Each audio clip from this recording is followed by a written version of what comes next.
தமிழ்நாடு நிதிநிலை அறிக்கை 2025-2026 எல்லாருக்கும் எல்லாம். தமிழ்நாடு நுகர்பொருள் வாணிபக் கழகம் நெல் கொள்முதல் ஊக்கத்தொகை.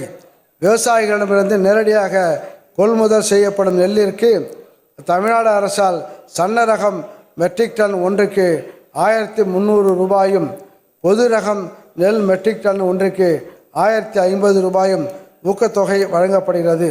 நடப்பு கொள்முதல் பருவம் KMS 2024-25 ஆண்டில் தமிழ்நாடு நுகர்பொருள் வாணிபக் கழகத்தால் 11/3/2025 வரை 3,24,000 விவசாயிகளிடமிருந்து நேரடி கொள்முதல் நிலையங்கள் மூலமாக மொத்தம் 24,07,000 மெட்ரிக் டன் நெல் கொள்முதல் செய்யப்பட்டுள்ளது.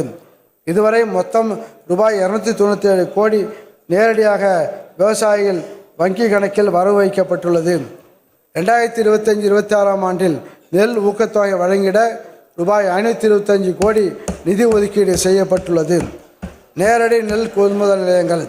தமிழ்நாடு அரசால் கொள்முதல் செய்யப்படும் நெல்மணிகளை இயற்கை பேரிடர்களிலிருந்து பாதுகாத்திட ஒரு நெல்மணி கூட வீணாகக்கூடாது என்ற மாண்புமிகு தமிழ்நாடு முதலமைச்சர் ஆணைகளுக்கிணங்க தஞ்சாவூர், திருவாரூர், நாகப்பட்டினம், மயிலாடுதுறை, கடலூர் உள்ளிட்ட டெல்டா மாவட்டங்களில் 2,63,000 மெட்ரிக் டன் கொள்ளளவு கொண்ட மேற்கூரை அமைப்புடன் கூடிய 22 நவீன நெல் சேமிப்பு வளாகங்களும், காஞ்சிபுரம், திருவண்ணாமலை, விழுப்புரம் மற்றும் செங்கல்பட்டு ஆகிய மாவட்டங்களில் 43,000 மெட்ரிக் டன் கொள்ளளவு கொண்ட மேற்கூரை அமைப்புடன் கூடிய 6 நவீன நெல் சேமிப்பு வளாகங்களும் ஏற்படுத்தப்படும்.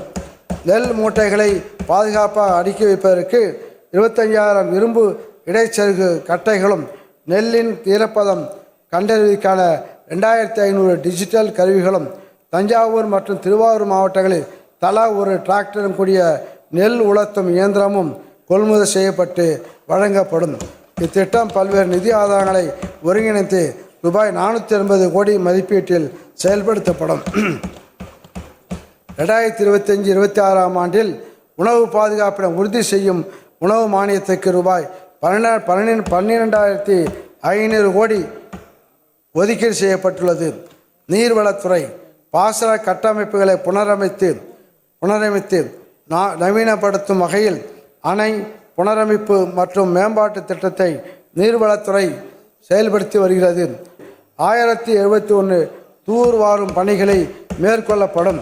சென்னை, திருச்சி, மதுரை, கோயம்புத்தூர் ஆகிய மண்டலங்களுக்குட்பட்ட 6,179.6 கிலோமீட்டர் நீளமுள்ள ஆறுகள், வாய்க்கால்கள், கால்வாய்கள் மற்றும் வடிகால்கள் இதன் மூலம் தூராற்பட்டு காவிரி டெல்டா மாவட்டம் உள்ளிட்ட 25 மாவட்டங்களில் பாசன நிலங்கள் பயன்பெறும்.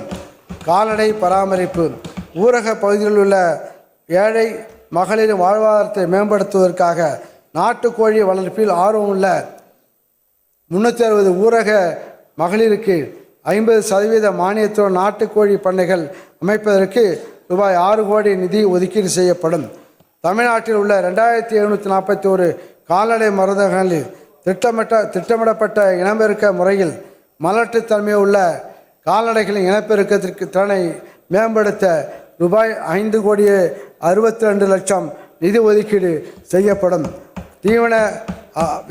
தீவன விரயத்தை குறைப்பதற்காகவும் கால்நடைகளின் செரிமான தன்மையை அதிகரித்து உற்பத்தி திறனை பெருக்குவதற்காகவும் மின்சாரத்தினால் இயங்கும் 3000 புல் நறுக்கும் கருவிகள் சிறு குறு உழவர்களுக்கு 50% மானியத்தில் வழங்கப்படும். இதற்கென ரூபாய் 4,83,00,000 நிதி ஒதுக்கீடு செய்யப்படும்.